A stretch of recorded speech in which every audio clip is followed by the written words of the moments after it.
సంగారెడ్డి జిల్లా పటాన్చెరు నియోజకవర్గం రుద్రారం గ్రామంలోని గణేష్ గడ్డ దేవాలయంలో పూజా కార్యక్రమాలు చేసి బీఆర్ఎస్ పార్టీ లోక్సభ ఎన్నికల ప్రచార రథాలను మాజీ మంత్రి తన్నీరు హరీష్ రావు ప్రారంభించారు. అనంతరం హరీష్ రావు మాట్లాడుతూ గణేష్ గడ్డ బీఆర్ఎస్ కు కలిసి వచ్చిన గడ్డ అని 2004 నుంచి ఇప్పటి వరకు గులాబీ జెండా మెదక్ పార్లమెంట్ లో ఎగురుతూనే ఉందని గుర్తు చేశారు. మళ్లీ బీఆర్ఎస్ పార్టీ పార్లమెంట్ లో గెలుస్తోందని ఆశాభావం వ్యక్తం చేశారు. కాంగ్రెస్ పార్టీ ఎంత ఎత్తుకులేసిందో అంతగా తుస్సుమనిపించిందన్నారు. 100 రోజుల్లో హామీలు నెరవేరుస్తామని చెప్పినా ఇప్పటికీ ఎలాంటి హామీలు నెరవేరలేదని విమర్శలు గుప్పించారు. ఇప్పటికే పేద మహిళలకు పింఛన్లు ఇస్తామన్న రేవంత్ రెడ్డి 42 లక్షల మందికి బాకీ పడ్డారని, నిరుద్యోగ భృతి, పేద మహిళలకు పింఛన్లు ఇచ్చిన తర్వాతే ఓట్లు అడగాలని అన్నారు. కౌలు రైతులకు రుణమాఫీలు చేస్తామని చెప్పిన కాంగ్రెస్ ప్రభుత్వం ప్రజలను మోసం చేసిందని దుయ్యబట్టారు.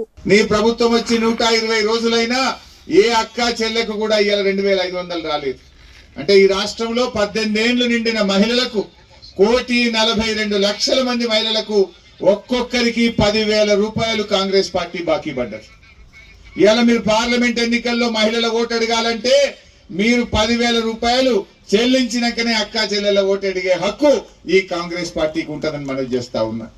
నిరుపేదలైనటువంటి వృద్ధులు, వికలాంగులు, ఆసరా పెన్షన్లు వచ్చే వాళ్లకు 4,000 పెన్షన్ ఇస్తామన్నారు. డిసెంబర్లోనే ఇస్తా అని చెప్పింది ఎలక్షన్ల ముందు. అవ్వాని పెన్షన్ ఎంత అంటే 2,000 అన్నది ఒక అవ్వ. ఇక డిసెంబర్కి వెళ్ళి 4,000 ఇస్తాం, నీ మన్మడు వచ్చి కాళ్ళు ఒత్తుతాడు అన్నాడు అందంగా రేవంత్ రెడ్డి. మరి ఇప్పుడు మన్మడేడవా, నీ 4,000 ఏడవా? నిరుద్యోగ యువతకు మేము రాగానే నెలకు 4,000 రూపాయలు నిరుద్యోగ భృతి ఇస్తాము అన్నారు. నేను మొన్న అసెంబ్లీలో పట్టుకొని అడిగిన, ఏమయ్యా మరి గెలిచిండు, నిరుద్యోగ భృతి ఎప్పుడు ఇస్తారు అని అడిగిన.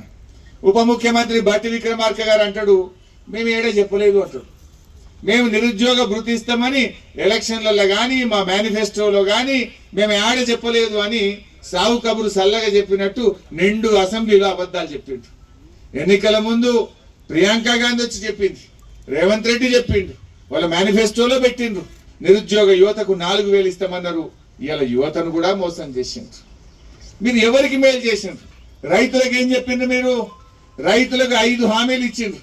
మేం గెలవంగానే 15,000 రైతు బంధు అన్నారు, మోసం. మేం గెలవంగానే వడ్లకు మక్కలకు 500 బోనస్ అన్నారు, మోసం. మేం గెలవంగానే వ్యవసాయ కూలీలకు 12,000 అన్నారు, మోసం. మేం గెలవంగానే 2 లక్షల రూపాయలు రుణమాఫీ అన్నారు, మోసం. మేం గెలవంగానే కౌలు రైతులకు 15,000 అన్నారు, మోసం. మేం గెలవంగానే కేసీఆర్ కంటే మంచిగా 24 గంటల కరెంట్ ఇస్తామన్నారు, 24 పోయి 14 వచ్చింది, మోసం. ఇన్ని మోసాలు.